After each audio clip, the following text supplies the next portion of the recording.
Mungu akasema, nimesikia kilio cha wana wa Israeli, nataka niwatoe utumwani. Kuna ujumbe juu yako siku ya leo. Mungu anataka kukutoa kwenye machozi, kwenye kukataliwa, kwenye kutengwa, kwenye maneno mabaya waliokutamkia. Wamekuchimbia mashimo, acha waingie wao wenyewe walioyachimba. Wamekutamkia mabaya, yale mabaya acha ya warudi wao wenyewe, kwa sababu ni wakati wako wa kutoka kwenye uharibifu. Nasema utatoka kwa jina la Yesu. Unaenda kutoka in Jesus name. Ikiwa tu Lazaro Yesu alipofika kwenye ile himaya, Mariamu na Martha wanalia. Yesu alipoingia tu kwenye ile atmosphere, Lazaro alitoka kaburini. Na kuambia utatoka kwenye mauti waliokusudia kwako, unatoka. Kifo sio sehemu ya maisha yako. Hautauliwa na yule mharibifu, hatafupisha siku zako katika jina la Yesu. Utatoka katika jina la Yesu. Utatoka kwenye huo ugonjwa, utatoka. Kama Lazaro alitoka kwenye kaburi alikokaa siku 3. Mungu hawai wala achelewe. Ni wakati wako wa kutoka. Ikiwa Yesu akuweza kushikiliwa kaburini, alikaa siku 3 na akafufuka sawasawa na neno la Mungu. Hili ni neno la Mungu la rehema, limekuja kwako kwamba utatoka kwenye wasio navyo, utaingia kwenye walio navyo. Utatoka kwenye huo umaskini kwa jina la Yesu Kristo wa Nazareti.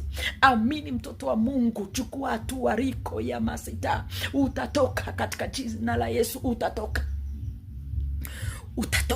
Kuna mwanamke mmoja alikuwa tasa, alipoamini akasimama na Mungu aligeuza ule utasa, akazaa mtoto wa kihistoria, anaitwa Hana, aliyemzaa Samueli. Na kuambia utatoka kwenye utasa, kwenye ile hali ya kutokuzaa, kwenye ile hali ya kutokuwa na maongezeko.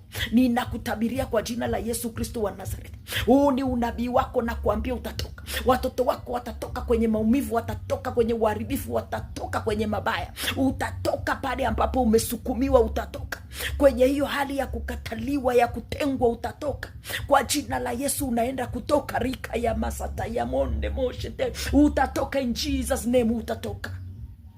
Ikiwa wana wa Israeli, Farao hakuweza kuwazuilia kule Misri. Mungu alipotamka neno akasema watatoka. Adui aliibua vya kuibua, lakini mwisho walitoka. Bahari ikawapisha, wakatoka. Farao akawapisha, wakatoka. Atakaye bishana na wewe, atakaye kuzuilia kutoka kwako, atamezwa kama Farao na jeshi lake walivyomezwa kwa jina la Yesu Kristo wa Nazareti. Unaenda kutoka. Just believe. Amini, utatoka kwa jina la Yesu. Ninakwambia utatoka. Roho wa Mungu anazungumza, aliyejaa uweza na nguvu, ananisukuma mimi mtumishi wake kukuambia kwamba ni wakati wako wa kutoka kwenye magonjwa, kwenye uharibifu, kwenye maumivu, kwenye shida, kwenye mateso, kwenye tabu, kwenye nguvu za giza. Wewe unayeteswa na nguvu za giza usiku, utatoka riko ya manteremonte. Utatoka in Jesus name.